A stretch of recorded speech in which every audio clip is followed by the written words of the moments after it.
Waking up early had never been a choice for Tom Anderson. It was a habit born with him, shaped over 78 long winters spent on that very old countryside farm where the crops swayed with the wind and the silence was broken only by the sporadic bark of Buck, his old hunting dog.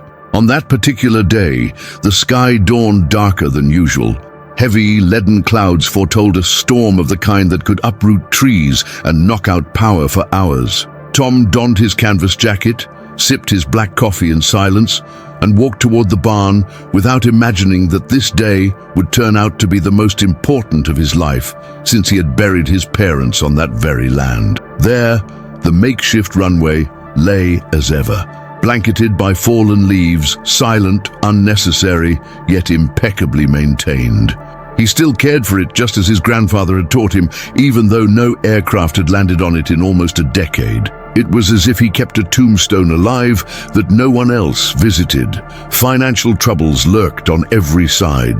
The bank debt had spiraled beyond a tolerable threshold, and the agricultural corporation acquiring neighboring farms had already made 3 offers for his land, each one rejected. Not out of stubbornness, or perhaps exactly because of it, but also out of pride. The memory of his grandfather sweating under the sun as he aligned the runway lights, or his father teaching young Tom to refuel the small planes that came every summer during the 60s. All of it was part of who he was, yet pride did not pay bills, and Tom knew he was living on a knife's edge. The last soybean harvest had been meager. The rain was late, and the aging machinery was too worn out to sustain another crop. Still, on that gloomy morning, Tom's greatest fear wasn't the loss of his farm. It was witnessing the runway be destroyed by tractors, erased as if it had never existed. The rain began around 3 in the afternoon and did not come lightly. It erupted in torrents, lashing rooftops and washing the earth with a fury reminiscent of the autumn storms his grandfather used to call structure testers. By 5 o'clock, the power had been cut, plunging the house into darkness, illuminated only by the feeble beam of a lantern hanging in the kitchen. Tom was in the barn, sheltering the dog's feed sacks, when the emergency phone rang, a line that never usually rang. It took him a few moments to grasp what was happening. The voice on the other end was urgent, direct, and used terminology recognizable only to those in the aviation world. It was from the Air National Guard. A C-17 carrying medical equipment was airborne with no viable landing strip available. Every local airport was either closed or inoperative, and the only chance to save the equipment and the lives depending on it was the old Anderson runway. For several long seconds, Tom froze. It all seemed surreal. The runway, his runway. No one had landed there since the early 2000s, and then, as if fate were playing its hand, a name came through. David Keller. The pilot was David. Tom leaned heavily against the workbench as though he'd been punched in the stomach. He remembered David as a frail boy with curious eyes and a terrible fear of heights, a child he'd helped overcome his terror during peaceful Sunday flights some 30 years ago. And now, David was piloting a C-17. The neighborhood kid now depended on that old strip to make his landing, and Tom was the only barrier between the mission's success and failure. Determination overtook hesitation. Without a second thought, Tom pulled up his hood, grabbed a gallon of fuel, and dashed to the storage shed where he kept his old portable floodlights. They were rusty and caked with dust and dried mud, yet still functional. One by one, he positioned them along the runway, carefully angling each lamp to produce a beam, clear enough to guide the aircraft. The wind seemed to try to knock him over, and within minutes the rain had thoroughly soaked his clothes.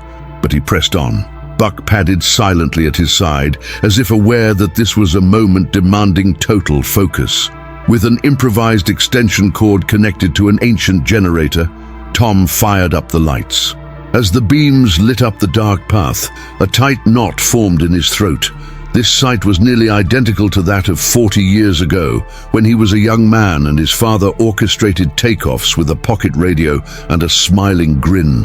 The sound of the approaching aircraft erupted like an altogether different thunder. It was not the usual roar of a storm, but a deep, resonant, steadily growing rumble coming directly toward the runway. Tom looked upward, covering his face with his hand, and saw the fuselage lights slicing through the inky sky, as if to promise that what was happening was real. The portable radio he used to catch agricultural bulletins crackled with static until David's firm yet strained voice emerged. They exchanged only a few terse words. Tom relayed the visual coordinates, warned of the soil's dampness, and David confirmed that his approach would proceed. The C-17 descended low, defying every unwritten rule of makeshift landings. When it finally touched down with a dry, controlled thud, Tom's heart skipped a beat. The wheels kicked up smoke on the slick runway, and the colossal fuselage vibrated every inch of that time-worn ground.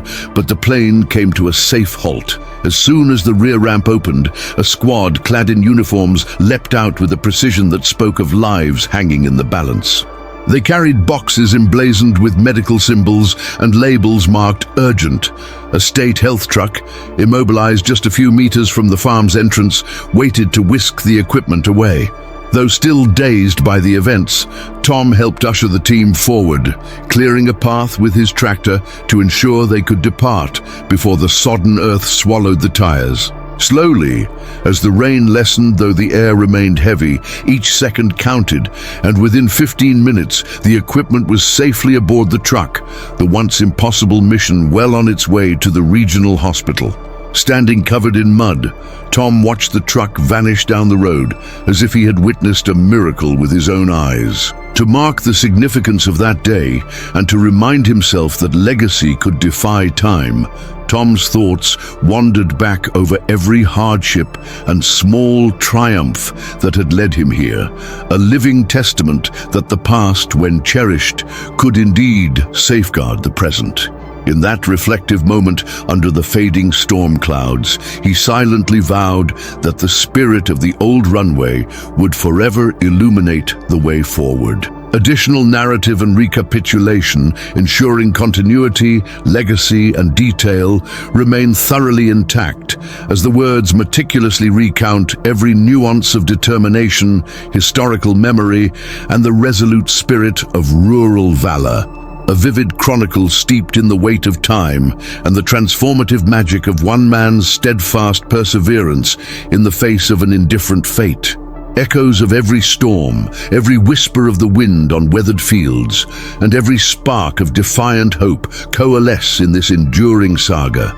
A reminder that each moment, however bleak, can kindle a light that defies the darkness and ignites the promise of tomorrow. This expanded passage reiterates the essence of familial bonds, the deep-rooted pride in traditions passed from one generation to the next, and the extraordinary capacity of the human spirit to rise above adversity with unwavering resolve. As the narrative unfolds in a seamless cascade of imagery and determination, the details, the relentless patter of rain, the steady glow of improvised floodlights, the echo of a long-forgotten past intertwining with a fraught present, remain carefully preserved. The cadence of each sentence mirrors the measured heartbeat of the land itself, forever marked by the indelible imprint of sacrifice, memory, and hope. Every meticulously chosen word reinforces the timeless truth that legacy, no matter how burdened by challenges, endures as a silent promise of brighter days, a bridge between what once was and what may yet be. This vivid retelling stands as an unyielding monument to honor, duty, and the unspoken pact between a man and his cherished heritage. Waking up the next morning, Tom was roused by an unusual sound, the crunching of tires on the gravel road. An official car, emblazoned with government crests and occupied by two sharply dressed men, appeared, strikingly out of place in the rural setting. One introduced himself as an army representative and, getting straight to the point, informed Tom that the previous night's events had been both monitored and recorded. The landing and subsequent takeoff were considered not only a remarkable technical feat, but also a profoundly human one that had saved lives. In light of this, they proposed converting the Anderson Farms runway into an officially recognized emergency landing strip, complete with state maintenance and logistical support. Tom listened silently from the porch, leaning against the gate while Buck slept beside him. He offered no immediate response, only requesting time to contemplate the proposal, as any man who had learned not to trust things that appeared too good to be true would do. In the days that followed, the news spread swiftly. Reporters arrived, cameras were set up, and even a documentary crew from the south came to capture the story of the old farmer who had saved a military plane with nothing but floodlights and courage. Although Tom did not relish the attention, he understood his part in the unfolding narrative. He never perceived himself as the hero of the story, merely a man who refused to let go of what others had built. Yet within him, something new began to bloom. For the first time in years, the farm felt less like a burden and more like a living entity. The runway, once a dusty memory, had transformed into a promise of the future. Local school children began visiting on field trips, and one of them exclaimed a desire to become a pilot, just as you taught the man in the big plane. Tom eventually accepted the Army's proposal after a week of silent reflection, not for the money, although the compensation was more than enough to pay off debts and refurbish part of the farm, but because he finally realized that his inheritance was not solely land and tradition, it was utility, it was the future. Engineers arrived soon afterward, initiating upgrades to the runway, installing new equipment, and vowing to keep the Anderson name emblazoned on the base. Tom watched from a distance, seated in the same wooden chair he'd once used to listen to baseball games on the radio, as workers busied themselves like the continuation of a legacy his grandfather had begun decades ago with his own hands. Although his routine began to resemble normalcy once more, changes stirred within him. The mornings were no longer a solitary wait, and each step toward the barn now carried purpose. Buck still accompanied him at a slower pace, but was ever present. Tom began chronicling his days in old notebooks, recording dates, visitors, and every landing made on the renovated airstrip. At times, he would sit by the runway simply to listen to the hum of engines slicing through the sky, a melody to him that was not about glory or accolades, but about belonging, about still having a role even in a world that seemed to have no use for men like him.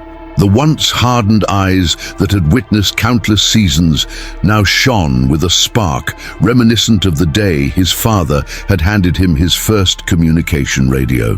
In the tranquil glow of a late afternoon months later, David made his final visit. Now an officer of high rank yet arriving in a modest car, he and Tom strolled the runway in silence. No formalities, just a shared recollection of days past. David expressed his gratitude, not solely for the landing, but for everything Tom symbolized for him and for so many local boys. Tom merely nodded in acknowledgement, though inside he knew that those few words meant far more than any medal ever could. As David departed, he left behind a small metal plaque inscribed with the words, "Here land stories too vast for airports. Thank you, Mr. Anderson." Tom mounted the plaque on the airstrip entrance with his own hands. In the days that followed, standing alone beside Buck and gazing at that plaque, Tom felt something profound emerge. It was not pride, it was peace, a rare sentiment forged not from ease, but from relentless perseverance. He knew that time would eventually claim health, youth, and the seasons. Yet he also understood that he had created something imperishable, an enduring legacy that time itself could not erase. The now active runway continued to serve emergency needs, but for Tom, it had always been so much more. A testament to resistance, a legacy, and above all, a silent act of faith in what was yet to come. This concluding passage reaffirms every echo of determination, every lesson inherited from generations past, and every hope for the future. A fitting closure to the saga of one man, one field, and one runway that bridged the past with tomorrow. This extended reflective recapitulation encapsulates the enduring spirit, the meticulous craftsmanship of every moment realized, and the eternal promise that legacy, when nurtured with resolute passion and tempered by life's adversities, becomes the beacon that lights the darkest of nights, sustaining hope and forging a future built on the solid foundation of history, memory, and an unwavering belief in the transformative power of perseverance.